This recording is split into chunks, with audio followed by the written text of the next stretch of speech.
Hello everyone and welcome to Student Hub Live. You're here with Rob again, and I would say I'm in the study shack, but actually it's more of a study sauna today. I had to shut the windows and I've had to turn the fan off, goodness me, but we will survive. We will survive. Great to have you all with us, and today we've got some guests from the Faculty of Arts and Social Sciences, and we're going to be talking about the topic of equality, diversity and inclusion, and what that means within our modules and how we work with our students. In the chat, we've got Mel and we've got Tina, and you will see messages from them because they will have SHL in front of their names. So they're there to help you with any questions and answer any specific issues you might have. So they've got lots of resources to share. And of course, I'm here with Heidi. Hi, Heidi, how are you? Hello, I'm fine, thanks, Ro. I'm a bit warm. I am melting a little bit. This is my dedication to showing off the OU brand, having my winter hoodie on in this heat today. Oh, It's very warm, isn't it? But yeah, I'm doing my fine, thank hoodie's you. packed away now. It can't be having Very that now. sensible. Yeah, very warm So, today. And my neighbours are doing loads of work next door, loads of construction work, digging up their garden, which is perfect. So if you hear those noises, I do apologise. so who have we got with us already, Heidi? Who's in the chat? Yeah, we've got a few people introducing themselves in the chat already. We've got a couple of students in Scotland. As I always say, we always get a great representation from students in Scotland, which is brilliant. So we've got Phoenix, who's joining us in Edinburgh this morning. Now, Phoenix has just finished a Stage 1 Arts and Humanities module A111, which I also studied. I did all of my undergraduate with FASS. I did English Literature. So FASS is the Faculty of Arts and Social Sciences, and our panel are from FASS today. So Phoenix, hopefully you enjoyed that one. I loved A111. And then we've got Fiona, who's also in Edinburgh this morning, who is doing English Literature and Creative Writing. And next up in October, Fiona's going to be studying A125 and A233. Oh, are you doing those two at the same time then, Fiona? Pop that in the chat. Just let us know if you're going to be doing two modules at the same time. Heather is joining us from Berkshire. And Heather, I imagine you're feeling really pleased, Heather, because Heather has just completed DD 105. And then we've got Emily who says, good morning, I'm in South Wales and I've just finished studying A112. And I'm going on to focus on art history next year. And then we've got Andrea who's in Essex who has just completed A226, having done A111 like Phoenix and A112 like Emily. And Andrea has signed up for A237 but would like to do classics. So we've got lots of students, unsurprisingly, who are studying in FASS, the Faculty of Arts and Social Sciences, with us today. Just to note, so you might find that the chat goes quite quickly. If you press the pin on the top, I think it comes out on the right hand side for you, but I'm just trying to show it on the other way around here on the screen. If you click that, it will slow down the chat for you, so it's easier for you to read and manage, and I use that all the time because I can't keep up with the chat over here. And there's also a widget. So we're going to be using widgets. So we like to make our sessions really interactive. So if you have a look on the screen, you'll be able to see the widget there. We've got a question for you, and please do let us know your thoughts on that. But otherwise, pop your questions, pop your thoughts in the chat. I'll be feeding them through to Rob and the panel in the studio. And enjoy today's show. Absolutely. Thank you, Heidi. And just remember, whatever you put in the chat is going to be publicly seen. So just make sure there's no private information, nothing that you don't want to be out there. Okay, so enjoy talking to us because that's what this is about. We want to hear from you. And later on, there'll be an opportunity for Heidi to take your questions to the panel. Okay, so I'd just like to say hi to the panel. So today in the room with me, we've got Sue, Arabella, Pepta and Jen. Great to see you guys. And I'm going to let you introduce yourselves. So Sue, if you'd like to go first, tell us a little bit about yourself. Thank you very much. Yes, my name's Sue. I work in the Faculty of Arts and Social Sciences along with the others. My title is Manager Student Experiences Nations, as it says on the screen. What else would you like to know? No. Well, we will find out more about you as we go through the questions. Okay. So that's great. So Pepta, tell us a little bit about yourself before we start. Thanks, Andrew. My name is Pepta, and I am the EDI, or Equality, Diversity and Inclusion Manager We also should have accessibility on the end of that, but this is my first time, a bit nervous. And I am the EDIA manager for the student-facing side of FASS. Well, oh, you don't need to be nervous. You just promoted me to superhero status of Andrew. Which is great. But that's fine. Andrew's our producer Sorry, and keeps us Rob. all under control. No, that's fine. And Arabella. Hi, I'm a student, or was up until the 3rd of June this month, and I was doing a criminology degree, taken me 5 years, and I live in South Wales too. Oh, excellent, excellent. And we do love it when we manage to get students come and talk with us, because we do have real students. You know, they're not fictitious, they do really exist. So anybody out there who's watching this and thinking, I'd love to be involved, get in touch with Kat and let her know, say, is there any chance I could get on one of these shows? We'd love to have you with us, because there's always opportunities to hear from you. And last but definitely by no means least, Jen, welcome. Hi, thanks, Rob. Hi, everyone. Lovely to be here. I'm Jen Isaac. I am coordinator for student experience and EDI, Equality, Diversity and Inclusion, working closely with PEPTA and Sue as well. Thank you. So we're going to start off, and to begin with, we're going to talk with Sue, and we're going to have a chat about the student awards. Heidi, I told you there's a ticker question going across the bottom now, and the question is, did you know that FASS has students awards and your students can nominate themselves? Just give us a yes or no if you know about that, and I'm going to ask Sue some questions about it. So Sue, tell us about the FASS Students Awards. What are they? Right, well, there's something that the faculty's put in place so that we can recognise our students' outstanding performance and achievement. Now, what we mean by performance and achievement, because sometimes they can be interchangeable, performance is basically the student's score. So the people with the highest score on a particular module that they're studying will get the award. The achievement is more, well, it's very much different from the performance side, because it's how the student has engaged with their studies, what sort of progress they've made. I'll give you an example. We had a student who nominated herself because although she didn't pass her TMAO 1, she interacted with her tutor, she took their advice on board, and she made a lot of progress. Didn't get the highest score in the modules, but her progress was really quite a steep one from there on in. So she took everything on board and her progress was amazing. So she was there for the Achievement Award. Absolutely. So you're able to recognise people that can overcome difficulties, overcome challenges, and I struggle to use the word, but it's a good word. It's journey, because it is your study journey. It's what you go through in order to attain your particular goals. Yeah, don't worry, we like cheesy on Student Hub Live. Journey's perfectly okay. I can give you cheese. Absolutely. So when we talk about an award, what do students actually get? What is the award that they receive? Right. It's multifaceted. First of all, they get a certificate, they get a trophy, and they also get £250. So it's well worth putting yourself forward for one of the achievement awards, just for the money, really, but also to celebrate your own success. And how do the students nominate themselves? What do they do? Is there a link that they follow?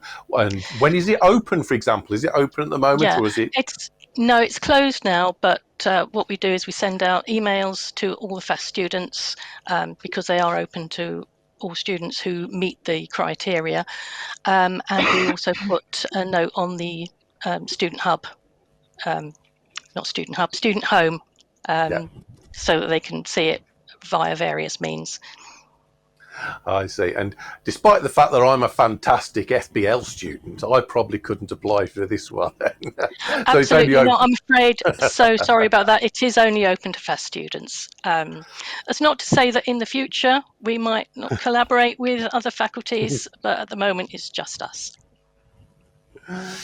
Okay, thank you. And I think the team have managed to put a little bit more information in the chat. So if anybody's got any questions about the awards, feel free to pop your questions in the chat.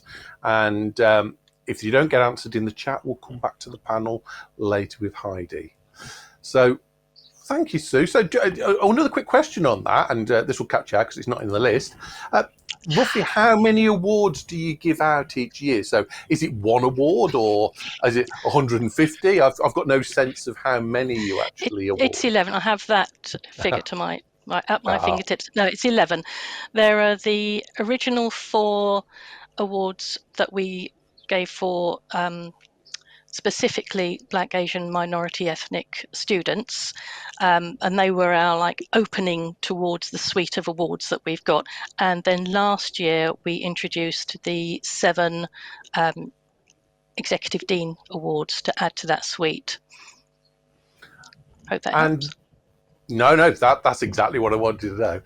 And how do you feel the awards helps support the topic today, which is in encouraging equality, diversity and inclusion? How do the awards actually work towards that? Well, because they're open to anybody, and it's the performance awards, for example, are based on scores. So it doesn't matter who you are, everybody's on an equal footing. So it could go to anybody. And the 4 awards that I mentioned earlier, they are specifically, they were introduced to go some way towards addressing the degree awarding gap. Excellent. We put a widget out asking people whether they knew about the awards. So we can show that, and I think we'll bring Heidi in as well, because I think, Heidi, we've got some comments that you'd like to share with us. So I'll let you talk through the widget, Heidi, because I'm too far from the screen without my big thick glasses on. But then I'll let you ask your question.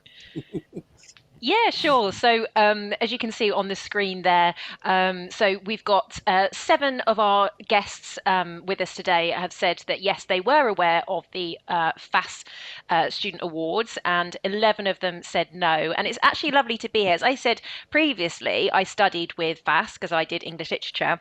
And then I covered a maternity post at the OU for 14 months in the development office as alumni engagement manager. So I worked closely with Sue, and I worked with some of the amazing high profile celebrities that sponsor these awards. Yeah, it's lovely to actually meet Sue face to face. Nice to meet you too. Great. But yeah, we've got a question for you, Sue, actually.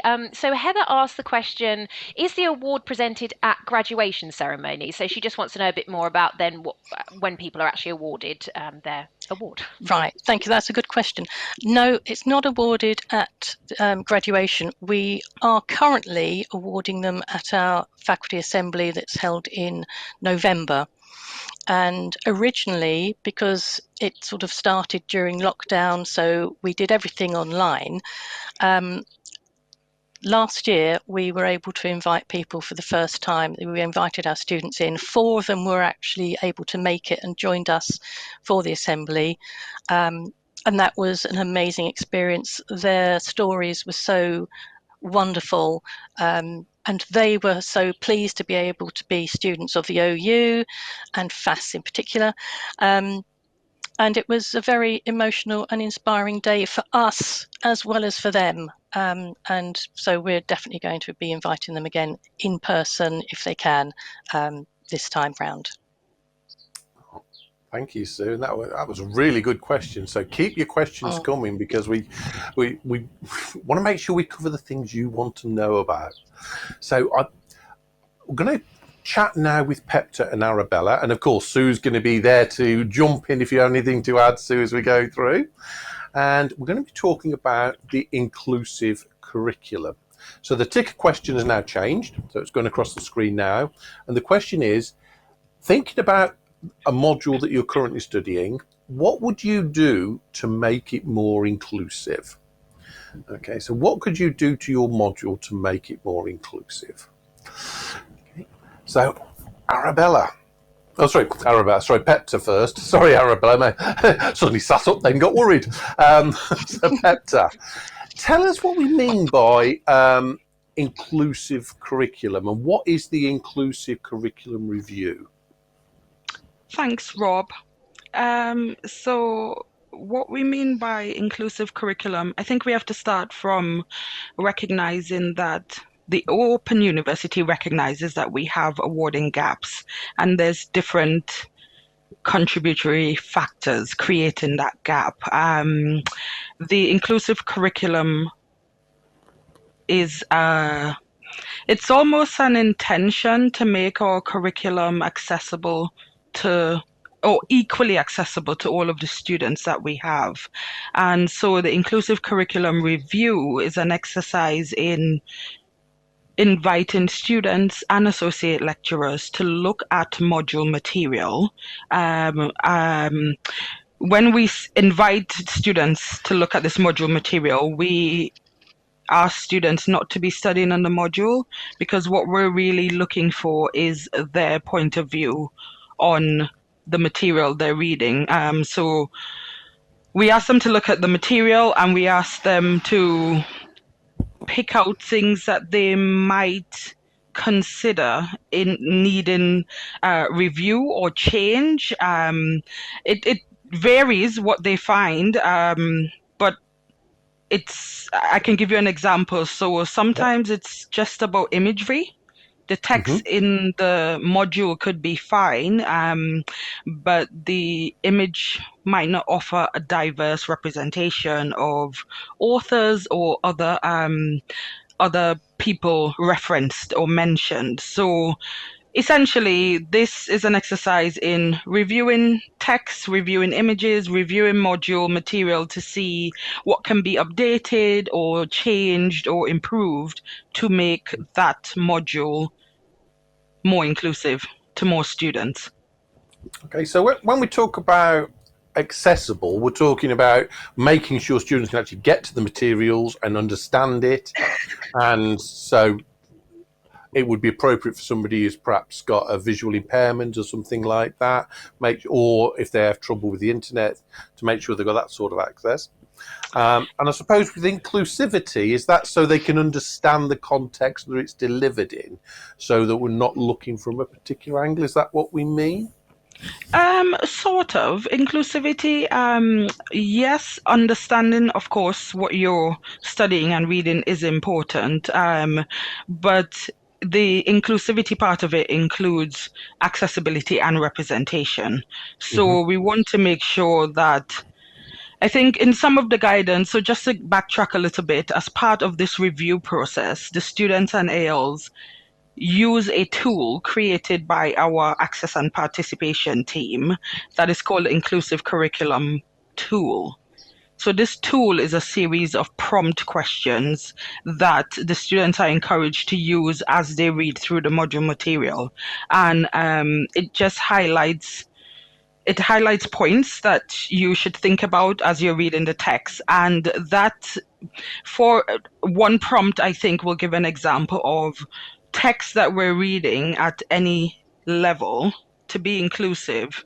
I think it's I don't want to say grade because that will sound American, but it's coming from my background. I would read an age of 10. Your text, someone who is 10 years old should be able to read and understand what you are saying. So it's the inclusivity element is it's broad, but the use of the tool helps to bring it all together and helps the students participating in the review to give us their point of view, but also to look for others that they might not have considered. Absolutely. And I'm not doing a review in FASS, but in FBL where I work, I'm actually using the tool from the AL perspective, and it is very detailed. And we have to consider things like, are there examples from all 4 nations of the UK? Is it available in Welsh? is it representative for international students? Are we using examples and terms that are only locally used? So it really does challenge some of the things that we do. I think so. I'm definitely enjoying that. So students get involved. So you ask students to come along, and I know we're going to talk to Arabella in a moment, because Arabella's been involved in this. But how would a student volunteer to do this sort of work? So if somebody who's watching today is sitting there thinking, oh, I wouldn't mind getting involved in that, how would they do it? So they can get involved, and we say volunteer. We don't ask students to do it for free. They are offered something in exchange for their time. But around April of every year, we will put out an advert, and we have done for the past 4 years, inviting students to participate. We post this information on the module sites, asking students to apply. The criteria is it's quite open, it's quite broad.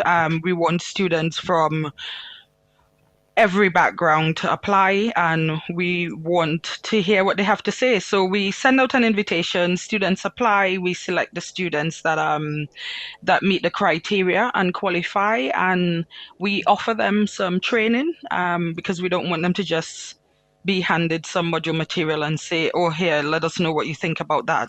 So they're offered some training, a briefing on the tool, so they can have an idea of how the tool works. And we ask an external agency called Advance HE to also offer them some training on inclusion, diversity, and those aspects of the tool, so that they feel a bit prepared to attempt the review. Oh, that's great, and some new transferable skills that they can take on board, and Exactly. things that are used in a really practical sense. And I totally agree with the point about asking students to look at a module they're not on. I'm reviewing a module I teach on, and I almost have to try and forget what I know about the module in order to look at it objectively. So if anybody's out there and thinking, oh, I wouldn't mind a go at that, then watch out for those adverts. And it's a great way to bring it to get a little bit more involved, gain a new skill. Heidi, I believe you've got something that's come up in the chat that you like to bring forward.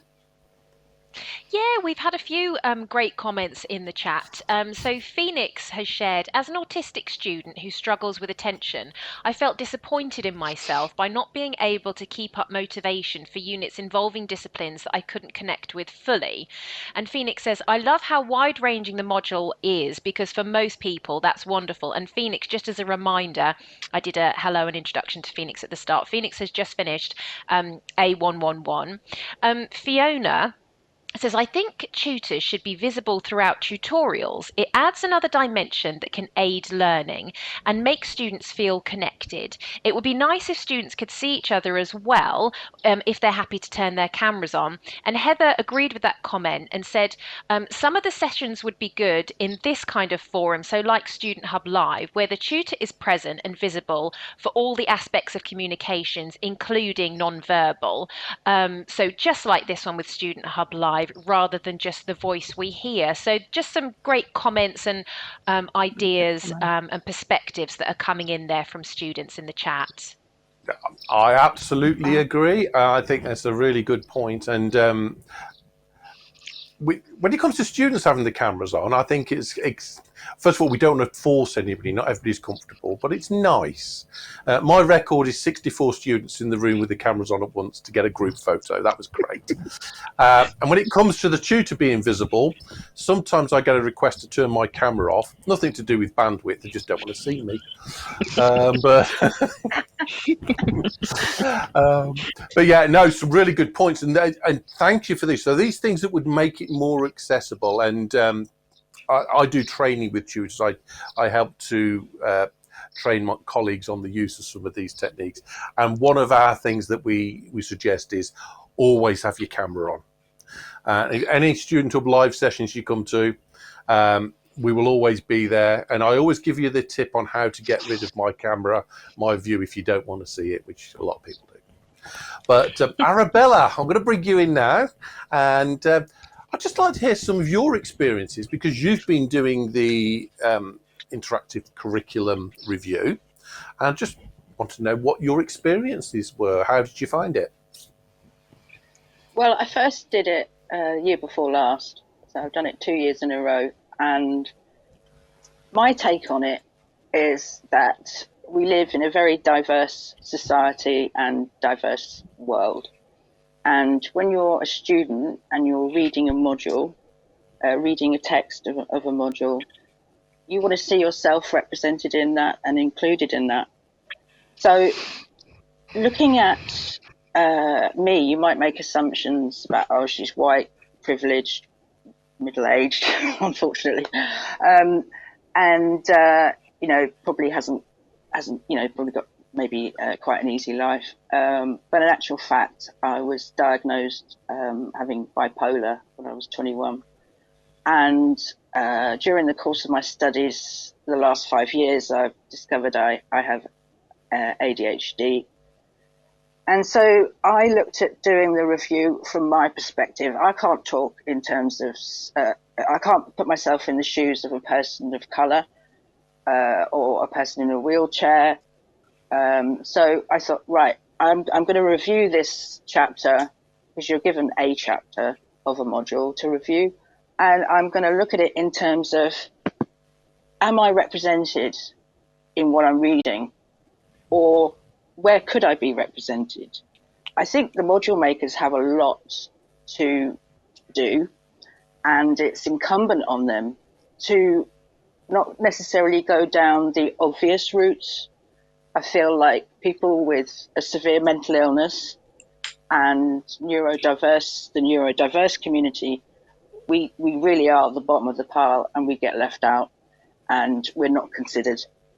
And I think one of the reasons for that is because of the lack of understanding of what it means to be neurodiverse. So it was a great way for me to have my little input and just to say, actually, have you considered this? Or maybe you could use this. Oh, excuse me. I'm so sorry. Sorry. Oh, perfect. Yeah, so maybe you could consider doing this instead for the student community to feel included, because 10% of the student community have volunteered that they have a mental health issue or are neurodiverse. And that's quite a large chunk of the student population. Absolutely. I just want to say thank you for being involved, because as somebody who's written content for modules before, it's very easy to get focused on what we want to get over, the actual learning materials. And because we don't know everybody's background, we can't always see easy ways to bring it in. And it's only through activities like this where you get the opportunity to talk to people with different perspectives and get that view. This would be better if we had this, or could you bring this in? And yet you can't bring it into every single element, but over the course of a section of a module, you should be able to have something for everyone. And that's why I think it's impossible. You know, it's impossible. You know, you can't, as a module maker, it's impossible to think. And why would you think of something that doesn't affect you? Yeah, you wouldn't consider it. But having these reviews are fabulous, because it gives the module makers insight into what it's like to be in that person's shoes. And you know, I think 2024, we need to be in a place where we are thinking of everybody, and this is a great way of doing it, and for students to get close to the module makers as is possible. And I'm guessing if your experience, because again I'm doing it from a tutor's point of view, but the changes you suggest don't need to be big changes. Sometimes they're quite small, subtle things that would make a big difference. And so very subtle. I mean, it's right to give attention to equality in terms, and you know, EDI in terms of colour of skin, sexuality, and disability. But on the end of that, people with a mental illness and or are neurodiverse, you really don't get a look in. So I would encourage any student out there who knows what it's like to have ADHD or to be on the autistic spectrum or to have schizophrenia, just to say, I'm reading this and actually that's not how I take it. This is how I take it, or this is what you could do to make me feel like I exist, and just to sort of level up the the playing field a bit. And I use the same tool as you. And one of the questions I really like when we're doing the review is, has the module team taken on board feedback from the students in adjusting the content? And the reason I like that is because it means the module teams need to listen to students. If there's something that's missing, I'm not saying just say what you don't like, but be constructive. If you've got a suggestion as to how something could be improved, make sure you let the module team know. And you can do that through your tutor or through the feedback on the module website. It's a great way of improving the material that we've got and bringing it to you. And that doesn't matter what faculty you work in, that should be the same. So we want to hear from all students. So thank you for that, Arabella. That was fantastic, and we really do appreciate you being involved in that. I'm going to open it up before we move on to the next part. Is there anybody else want to make a comment on the curriculum tool? Or Heidi, if there's any more comments in the chat, pop in. But anybody like to add to that? As far as the curriculum tool goes, I would. Oh, go ahead, Arabella. Well, the first year, it was obviously 2 years ago I used it, and the irony was it was the EDI, so it was the inclusive tool, and I couldn't use it because of my ADHD. I couldn't get my head around it. So I thought that was quite funny. So I basically chose to review the chapter in my own way. And the lovely thing was that was perfectly acceptable. And then since then, they've gone on to make more tools to fit everyone else's way of reviewing. Yeah. Absolutely. Yes, And I can tell you that I'm using the latest version, and there was a lot of emphasis made about how it's been changed because of the feedback from the people who'd used it before. So if you saw it today, it'd be very different to the. I think the questions are the same, but the way it's approached is different. And again, it just shows the feedback's working. Okay, Heidi, what? I think you've got something. What are people saying in the background? Yeah, got some more comments from the chat to feed through. So Lisa says, this is a powerful discussion. And Lisa shared that she's particularly interested in autism, given females having, so basically I think how autism presents itself in females, because as we know that it's very different. And Lisa says that this has been massively under-researched and underplayed.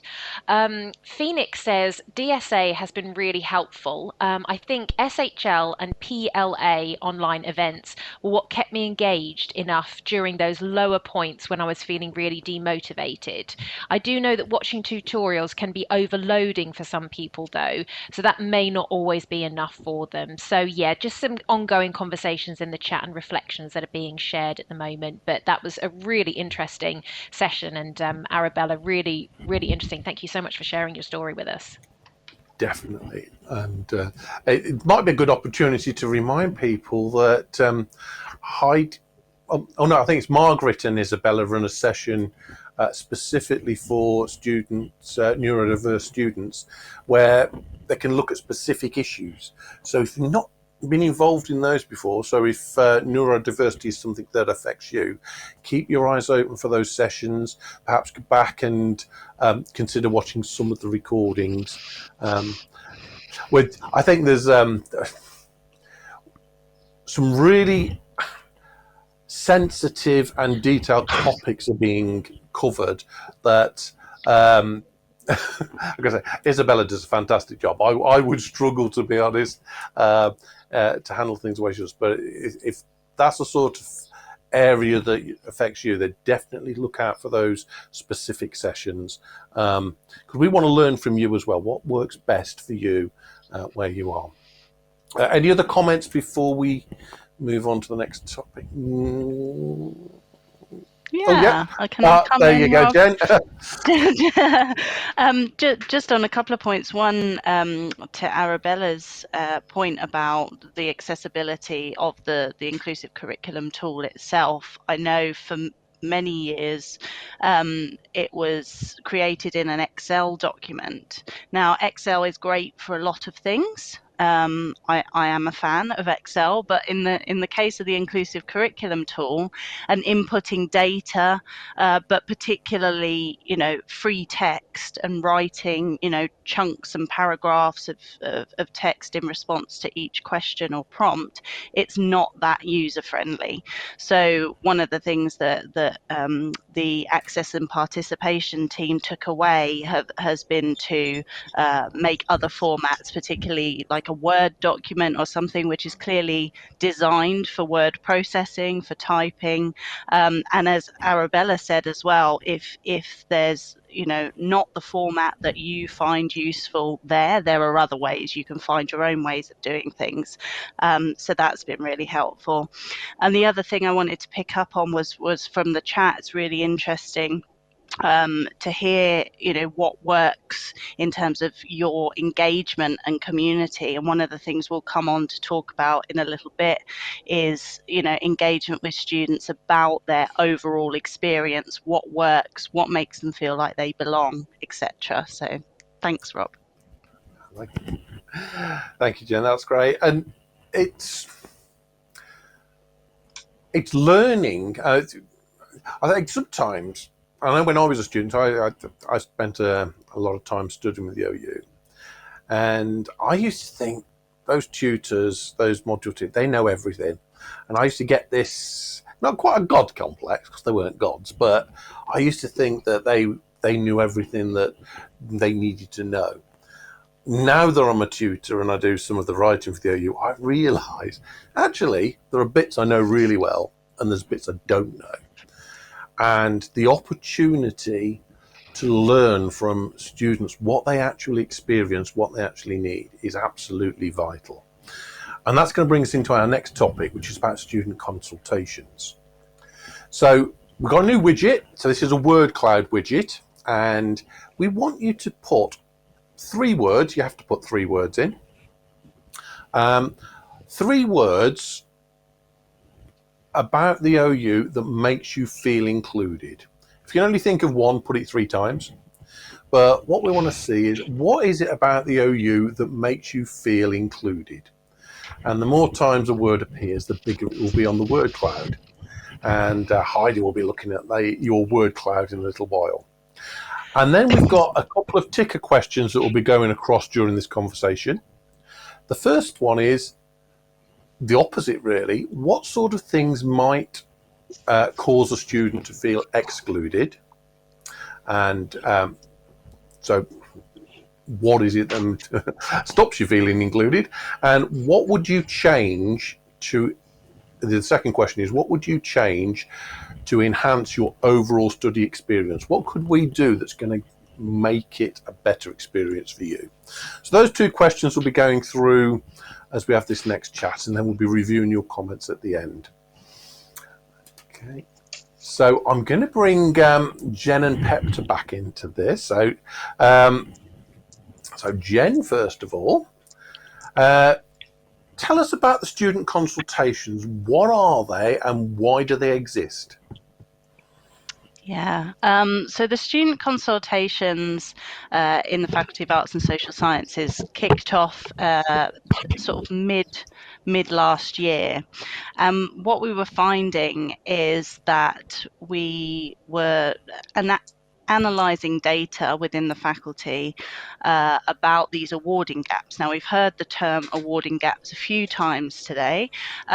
Just for clarity, what it means is the difference between two groups of students in terms of what their degree outcomes or module outcomes might be. So it could be white students versus black students, or it could be those students with mental health declared conditions versus those who haven't got a mental health declaration.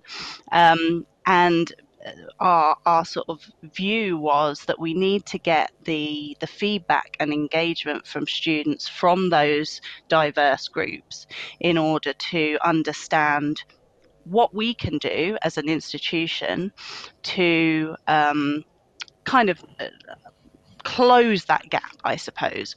What is there about the student experience, that whether that's study and curriculum, whether it's assessment, whether it's the level of support that's available either from the tutor or student support team, that is potentially preventing our students from doing the best that they can do. So we really wanted to hone in on that and address those awarding gaps. And the faculty's EDI students team, of which myself and Pepta are a part of, we worked closely with our directors of teaching. That's one for each of the schools, and the schools, you may know, are psychology and counselling, social sciences and global studies, and arts and humanities. So for any students studying on those modules. And we found that we had an opportunity to reach out to those students and really start the conversation. So we held a series, I think about 4 or 5 online events last year in 2023 with students from a variety of backgrounds. And that was really, really interesting, really good to, like we've got Arabella here today, to engage directly with our students. And I think it's more important perhaps for somewhere like the Open University, where everything is done at a distance, it's done remotely. We've talked about having online events without cameras on and things like that. So really getting to know our students, and that was kind of where it stemmed from. Mm-hmm. So have you any examples of any particular changes that you've put in place as a result? So we have the consultations and we ask, how can we make it better? How can we improve your experience? Have you got any practical examples, say we did this? So the cameras is one. Anything else that that you've done that you think has been really successful in helping to address some of those gaps?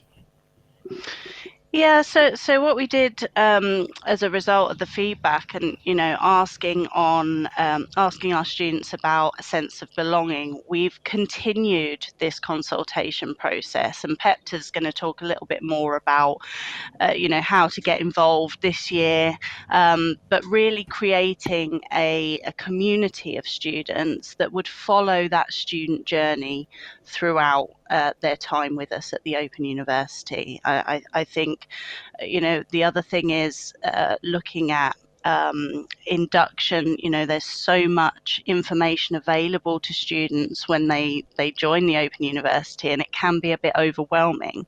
So actually looking at what it is that we're telling our students when they join, what's the most important information for them to hear, and working with relevant teams in the university and the student support team to kind of improve that, to really focus on the things that the students need to know. Absolutely. And so from last year, I know you had a lot of information that came through last year's consultation. What sort of things were students feeding back? What sort of comments did you get? So there was a lot in terms of sort of support from tutors, and the varying support. Some tutors are very much more hands-on. Other tutors are only available via email, for instance, and kind of the impact that could have. Students liked to be able to know that they can contact their tutor at any time. Also with the student support team, again, having that resource there, to support them in their studies, whether it's a random question or a technical issue that's come up, really having that kind of wraparound support available. I think the other thing was very much about the curriculum, and it kind of links into the inclusive curriculum. So these consultations give us an opportunity to pass on commentary to the module teams directly outside of that inclusive curriculum review process, to really help to feed that. I'm going to bring in an infographic on screen in a moment, which shows a snapshot of some of the things that we heard, what students wanted from their student experience. You can see it on the screen there. And then some of the things that we are doing, how we've been working with the student support team and the module teams closely in order to sort of implement some of that feedback. Definitely the development of the student community and continuing to engage with students is really important to us. Excellent. And yeah, it's good to see. I always like a good infographic that shows this is what you said, this is what we did about it. Nice and simple, not overly complicated. Absolutely. Absolutely. So brilliant. So I know the widget is filling up. So let's have a quick look at the word cloud. Let's see what sort of things we've got floating up there. What is it that makes you feel included? And this is where I have to get close to the screen. So if you get a big nose, it's so I can read what's written. Conversations, Student Hub Live. Oh, we like that. Student Hub Live helps you feel included, which is great. Forums. Absolutely. As a tutor, I'm always encouraging students to engage in the forums more. That's your social element. That's where you can really get to talk to other students. The OU mission, yeah. The tutor's attitude, good. I'm glad when people feel that the tutor is actually supporting them and making them feel included. Other student support. Now, I don't know about the rest of everybody out there, but when I was studying, we set up our own little study group, and we used to meet regularly in people's houses or in cafes or in the local pub. And I would have really struggled to have got through my studies without that individual student support. So there are lots of things there that help you feel included. But when I look back to my studies, as you can probably tell, I'm a bit bolshy and a bit pushy anyway. I've felt included by making something that I could be involved with. And I'm glad that I did. And this was well before I was a tutor. When I'd got imposter syndrome, thinking everybody that's studying on this module is much cleverer than me, and I don't deserve to be here. That's what I was like when I started. But I very quickly found everybody felt the same in the group, and we got together. So I suppose my point there is, you don't have to be passive and wait to be included. There are things that you can do to include others. So if any of those suggestions on the word cloud are things that you could influence, things that you could perhaps start doing and getting involved with, and make others feel more included, because you're part of this as well. As students, you've got a responsibility to include others as much as we have as the OU to make you feel included. So I'm going to move on to Pepta now, and I think Pepta, you're going to talk to us about this year's consultation and what's coming up. So I'll hand over to you. Thanks, Rob. So this year's consultations we did it in 3 parts, and we are today, I think you will see an infographic or a poster about part 3, but just to say, as Jen mentioned, we started last year with online sessions.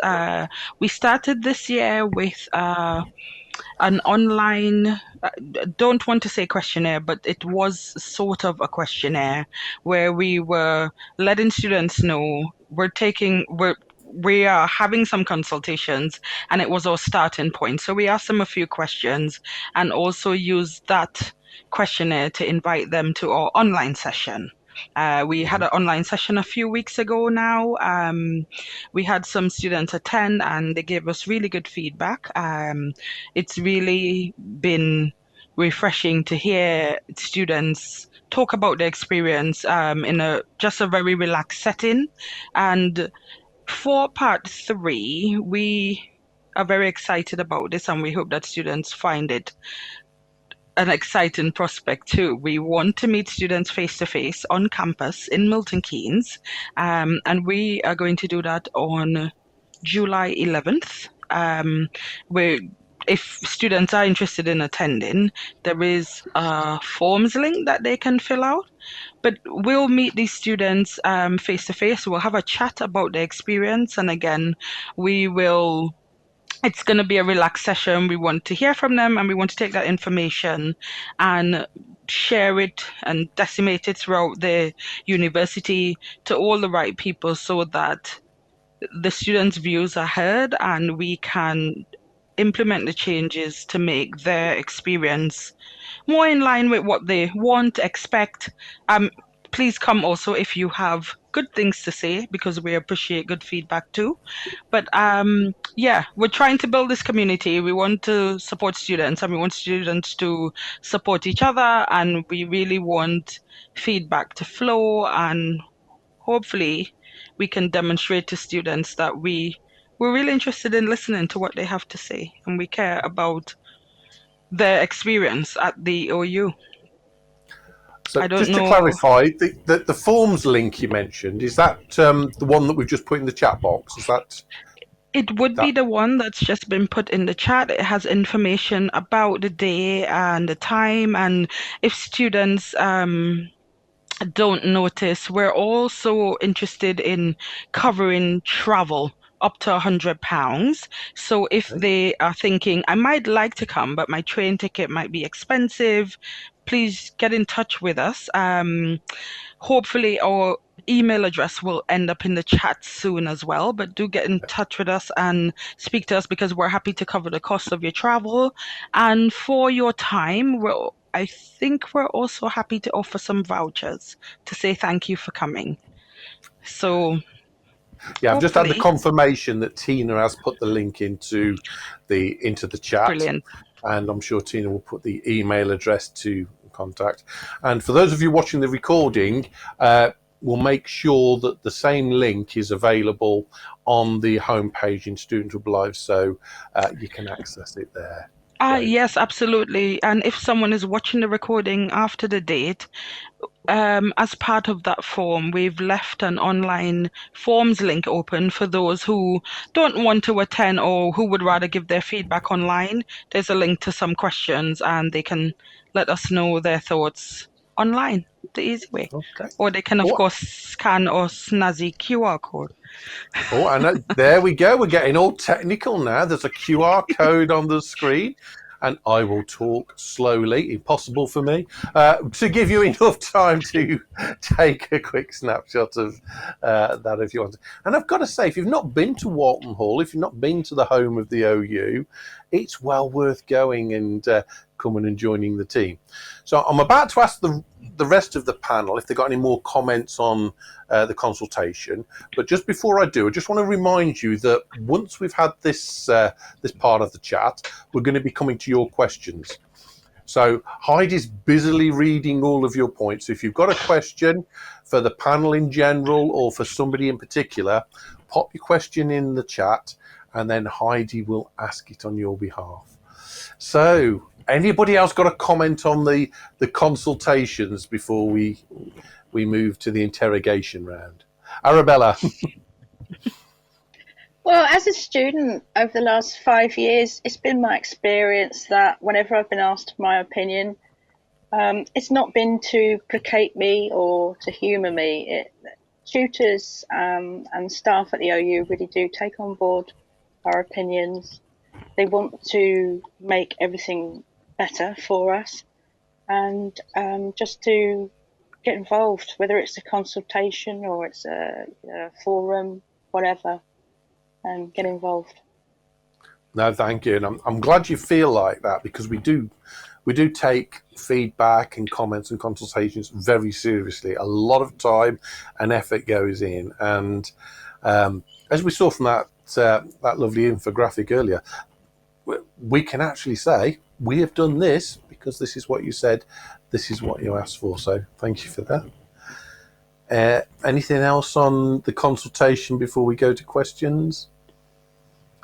All I'll say is the more time you talk now, the less time you'll have to answer questions. Says he with an evil laugh. Okay, Oh, so I suppose, Heidi. Rob, I should. Oh, sorry. Rob. Yes, carry on, Petra. Sorry, Rob, just to add, so the online event will encourage students, if they are interested, to sign up quite quickly, because we are limited to 25 students. Okay. Oh, yes, that's important. So Yeah. if you want to get involved, do it as quickly as possible. Yeah. So I just get a question. Is it? Is the face-to-face sessions limited? Yes, on campus to 25 students. Yeah. Yeah. Okay, Heidi, what questions have we got? So yeah, I just want to pick up. So you were talking a few minutes ago there, Rob, about having the imposter syndrome when you were studying with the yes. OU. And I just want to give an example of one time that I felt exactly the same way. And it was one of my first modules studying literature. So it's now English literature, but at the time it was literature. So it was lots of translated texts. And I went along to one of my first tutorials, and it was a face-to-face one, and we all sat down and we were talking about where we're at. And there was one guy, and of course he was 6 weeks ahead of everybody else. He'd done all of his reading. He was the pro, he was the expert, sitting there making the rest of us feel like, oh God, right, okay. And then we had quite a big bit of text that we had to read. I can't remember what the book was now, but he put his hand up and he made a comment that he'd already read the book. And the tutor said, oh, that's excellent. That's really good. And he said, yes, and I read it in French as well. I didn't read it in English. I took the time to translate it myself. And I thought, oh my God, like, what does everybody else feel like in the room? But what I want to say is you do get some individual overachievers, and that's wonderful. And I applaud them, and that's great. But for everybody else that's just trying to get through, juggling life, studying with the OU, perhaps if you're not retired or you've got lots of time, lots of free time, there are always going to be people within the groups that make you feel, am I doing enough? Like, am I supposed to be here? But yes, you are. Yeah. Yes, you are. You're absolutely fine. So I thought I would just share that little anecdote there.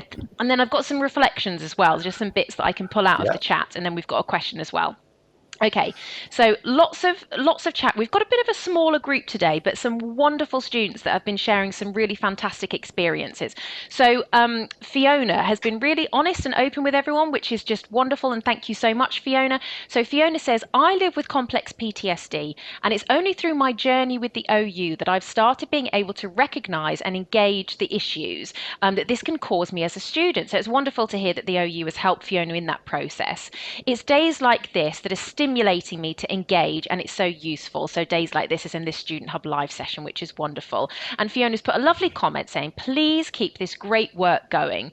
Fiona does say that we could do with having more signposting directly for mental health learning assistants. She says that would be really good, though she does say that in the last year this does seem to have been increasing quite a lot, which is wonderful.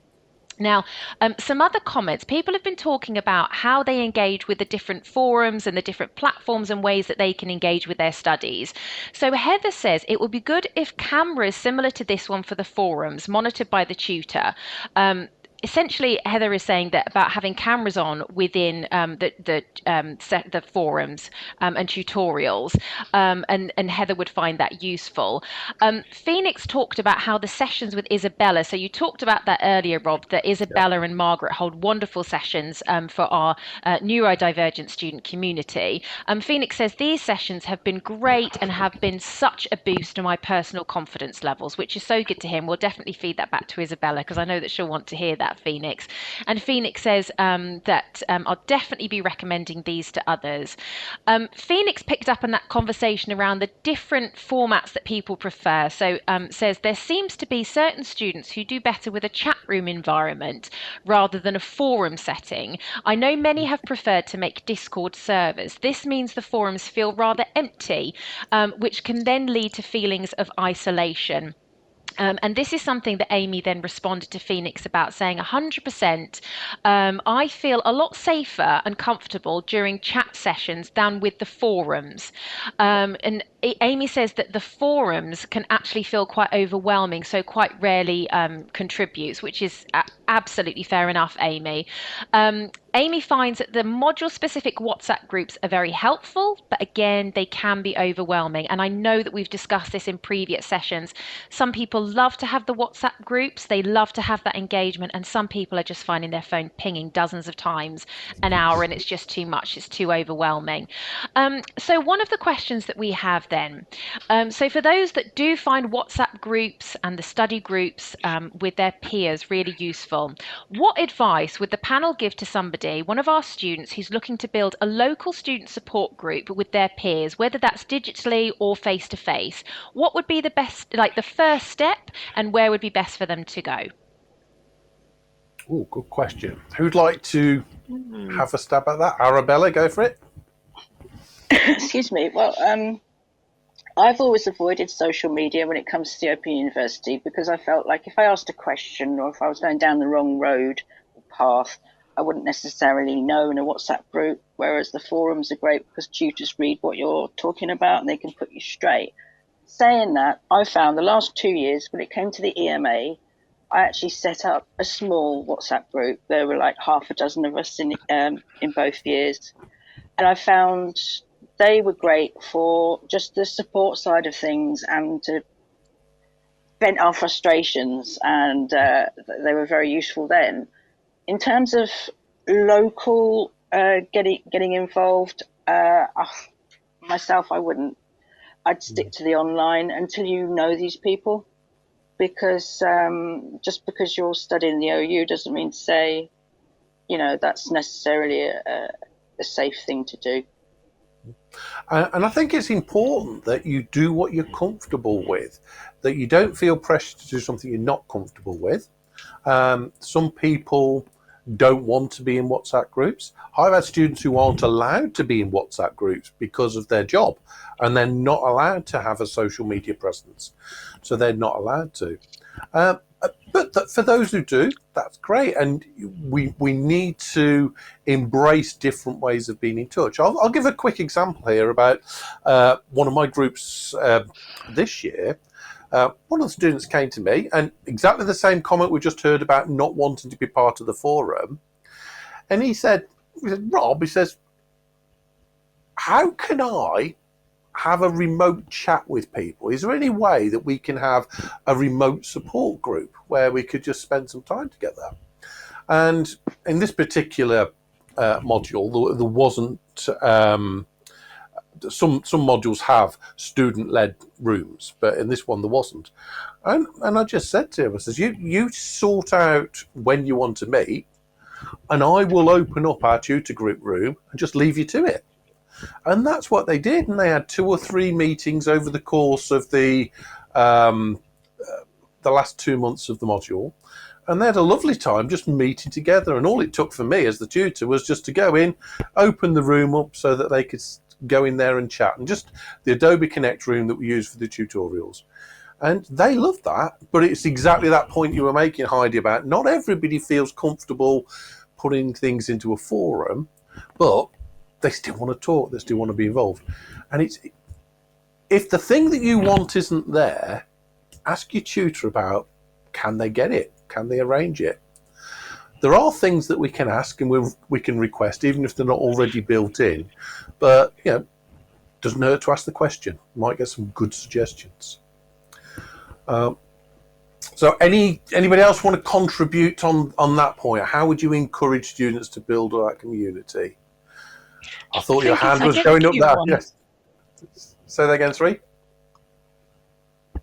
I didn't see who was talking then. Sorry, I think Jen and I started answering at the You same go, Okay. time. Peter. You go. Yeah, I was just going to say it's always great to hear that students want to follow up their learning with further conversations. I know it's a tricky topic for the OU advising on or encouraging the use of WhatsApp groups or meetups. I mean, as Arabella said, and I think whilst the forums are not for everyone, there is something about them being monitored and tutors being present on there that is obviously why it's the preferred way forward. So it's what we will suggest, and I really liked your suggestion of the students getting in contact, Rob, and you opening up the forum. That one feels a bit it feels not that the others are bad, but it feels a bit more OU to do that. So our advice, I know the students might be thinking they're not actually answering the question. My advice would be talk to your tutors and try and use the forums. Maybe I'm being subversive here, but as a student, take control of your forums. You can start new messages on your forums. I mean, don't create hundreds and hundreds of new threads, but you could create a single thread called social or yeah, where you can put stuff that's not necessarily related to your module, but just nice to chat about. You know, we don't want 500 different message threads on different topics that got nothing to do with your subject. But if you just create a single thread that's there just for chatting and you can put things inside that, that's a good way to start things off. Arabella, go ahead. Yeah, I've been chatty every year, as you can well imagine, on the forums. But this year just gone, I just started a thread called Points of Interest. So they're all about, under the criminology banner, but different things that came up in the media, iPlayer documentaries that were coming up on Channel 4 and stuff. And that's quite a nice sort of like icebreaker as well. But it's astounding how the amount of students don't want to post on the forum.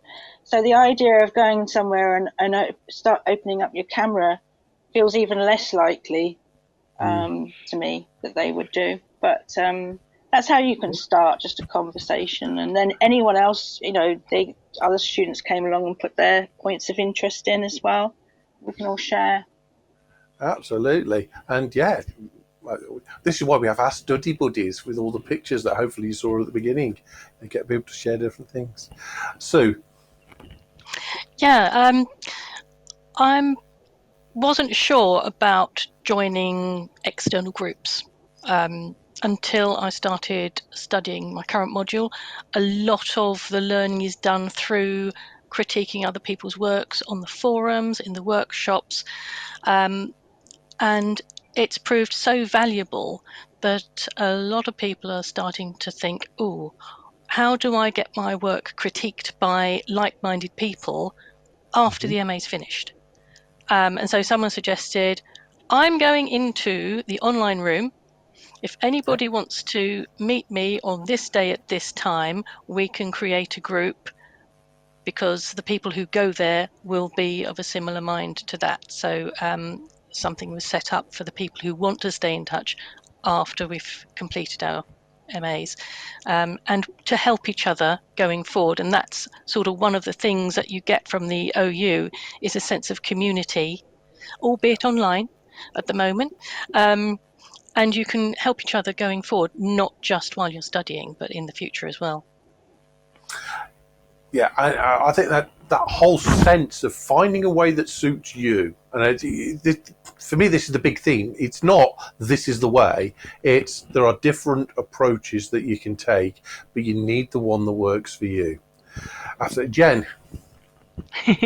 Yeah, thanks, Rob. I think the other thing I was going to say, as a previous OU student myself, is that I would reach out or take a look at the OU Students Association, the USA website as well, because outside of kind of the module work or, you know, whatever it is, your study topic, there are other things and other ways, I think, to connect with people that are also studying at the OU. You might have other things in common, so that might be a good channel to explore as well. Really good point. Yeah, definitely get involved in USA. Yeah, use some of the resources, and if you're feeling like it, volunteer and go and work at USA. USA is all run. So the OU Students Association, USA, is all run by students, and there's plenty of opportunities to get involved there. Heidi, did you have another question that you want to bring in? We've got a few other questions, but I wonder if I could sneak one in, actually, Rob, if Of that's course you can. okay, for Arabella. So, Arabella, I did my undergrad with the OU, and then I went off and I did criminology for my postgraduate studies, and I did that for 2 years, distance learning. And I'm about to come back and start a PhD in October in criminology. So, I'm really interested to know. So, you finished your degree now with the OU criminology. What's your next steps? Are you planning to go on and do more postgrad study, or are you able to apply this within your employment or the work that you're doing? What's sort of your next step now? Yeah, good question, actually. I mean, I never started a degree because I wanted to enhance my career. I did it because when I should have gone to university, I was at home looking after my disabled mum. And so once my children had fled the nest, it was a great way of filling this massive void with the OU. But I'm looking into doing an MA now in crime and justice. But I also did say I wanted to write a book. But I might have to do both. Yeah, that's what it's almost like having tattoos. It gets very addictive studying with the Open University, and you know, once you start, it's like, oh, I might just go and do another qualification. So, yeah, hopefully I'll be doing an MA. Oh, I know what you meant. I came along to do a 6-month course 30 years ago, and I'm still here. Okay, so another question then, Heidi, from the audience. Yeah, we can't get rid of you, Rob. We've all been trying for a while, but he sticks around. He sticks around. No, we love him. So for Pepta, what's been the most satisfying part of working on the intensive curriculum review? Most satisfying part of working on the inclusive curriculum review, I think handling it day to day, and maybe the students are coming in and offering their feedback. I don't know if myself or the students pause to think of how huge that change that is being created is. It's a big deal. These are modules that have been written and mulled over, and someone's given us the opportunity to go, well, actually, could it be different? Could it be more inclusive? So I think getting module teams, as they continue to create and adjust and review their material, just getting them thinking about inclusivity and all aspects of it, whilst they create more modules and review the ones that they have, I think it's huge. And that's really, I find that bit really satisfying, knowing that the comments that our students are given are being considered when these modules are being created. It's amazing.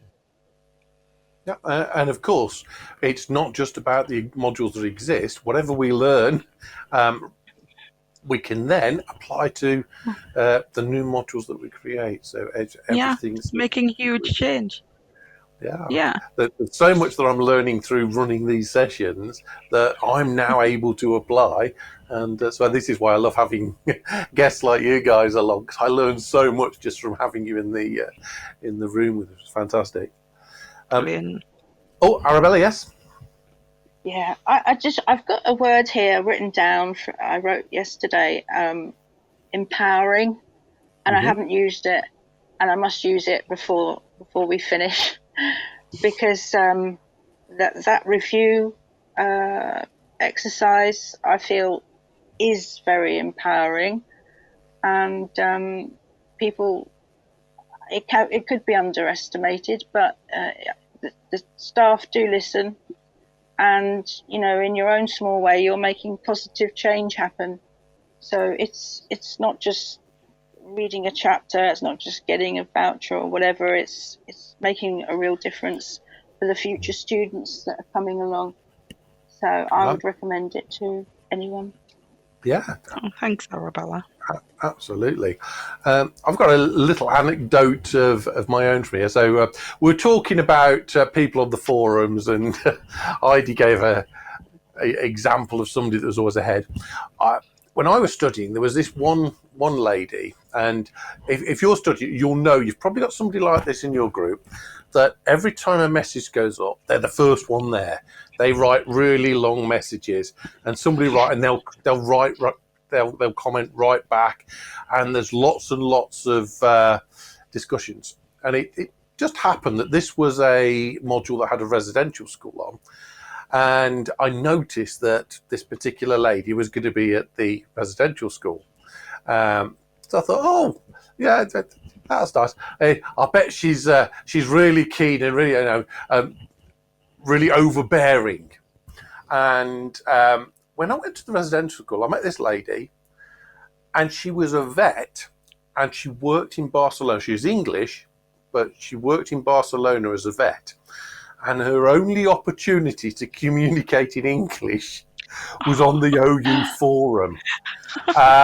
Now, this was before the times of the videos and everything. This was way back when we had first class.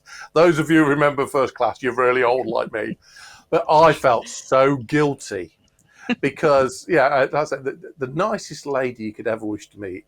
And it was a real lesson for me that I was judging somebody based on what I was seeing without seeing the full picture. I wasn't a tutor at the time. I was back studying, and but it's one of those lessons that stuck with me, that when you look at what people write and what they post, be careful you don't make assumptions or judgments on that, because you don't really see what it is. And like I say, for her, the opportunity to engage in the forum, that was it. That was her English, because all of her friends were Spanish, her partner was Spanish, and she just wanted to do something in English occasionally, which, so that was my sort of wake up moment with that, because forums can be really important as well, because for her it wasn't just about studying the modules, it really was that social part. Okay. Anybody want to add to examples, or if we've got any more questions? I suppose the other thing about forums is that a lot of the modules have an assessment portion which is forum based. Now, whether that's it's more of a formative type of assessment, so it's to see how you're progressing as you go along, but the idea, I guess, is to encourage students to use the forums, but also read and engage with other students' posts as well. So trying to expand and develop that community, and they can be really helpful when they're used well. I know they're not for everybody, and again, we've kind of touched on that, but I would definitely encourage students, even if you're not as confident and comfortable in writing posts, just have a read through of what's there and what your sort of fellow students are going through. Yeah, no, that's a good tip. And I know Mal on the chat has been saying to people, if you live close enough, why not arrange to come and meet some people on campus? Come up to Walton Hall, meet in the library, go to the hub, which is our sort of cafeteria area, and meet up there. So just because you're not based at the university doesn't mean you can't go. Now, of course, if you're too far away, that doesn't become a practical thing to do. But why not use the facilities? It's probably worth mentioning as well, Sconal. I don't know if people have heard of Sconal.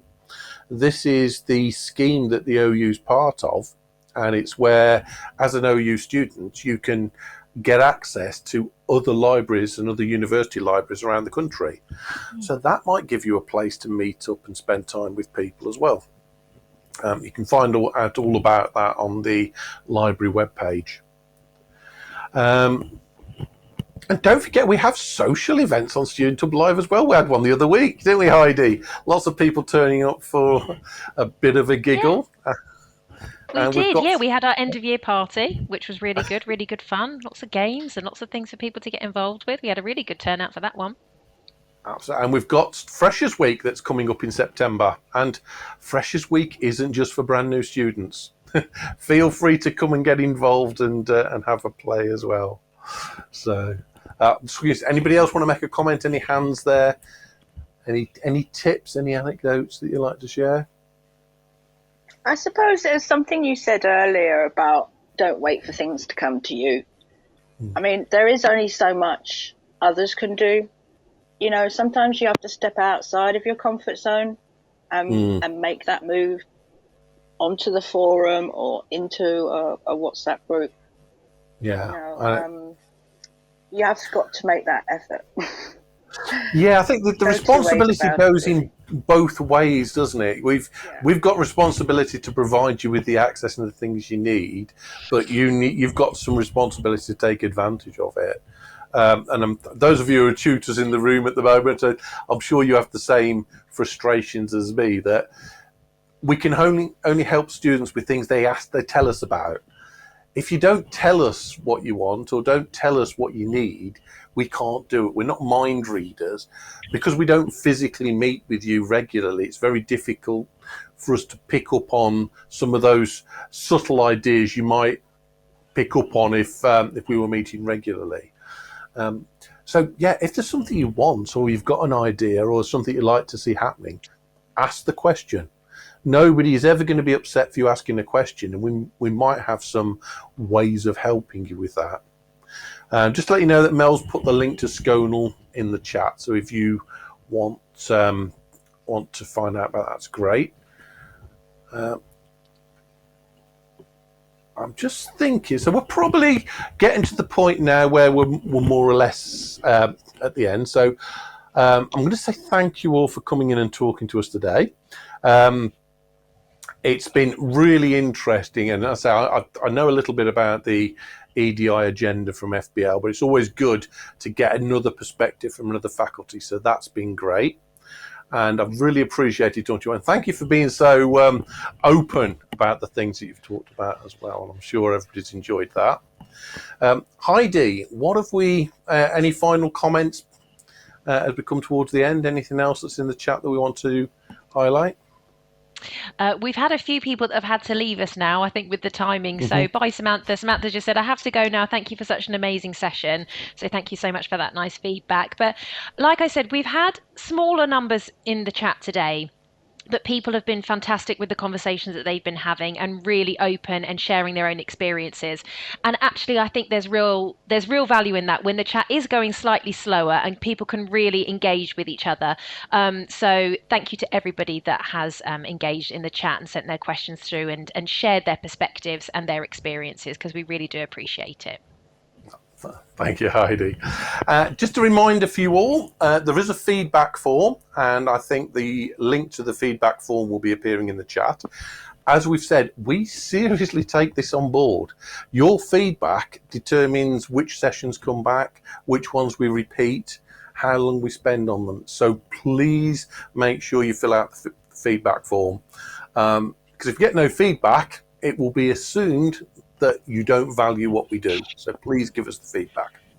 And I'm going to finish just with a couple of events coming up. I'm back again tonight for my sins, and we're going to be talking about how to learn from feedback, how to take your students' comments and turn them into something productive, something useful. So that will be me and Margaret tonight at 7 o'clock. That's a Student Hub Live workshop. And then tomorrow, because obviously I haven't got enough to do, I'm back again, and I'm going to be looking at applying other people's ideas with confidence. Okay, and all I will say is I'm with Nikki Me.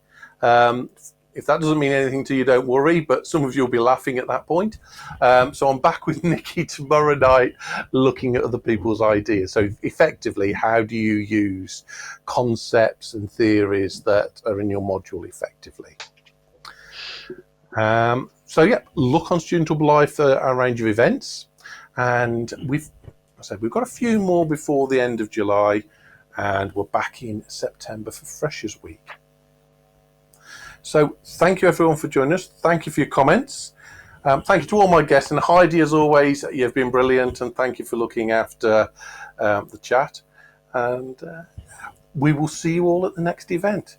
Enjoy the sunshine, and yeah, Petra, you can put your fan back on now. Thanks, everyone. Goodbye and have fun.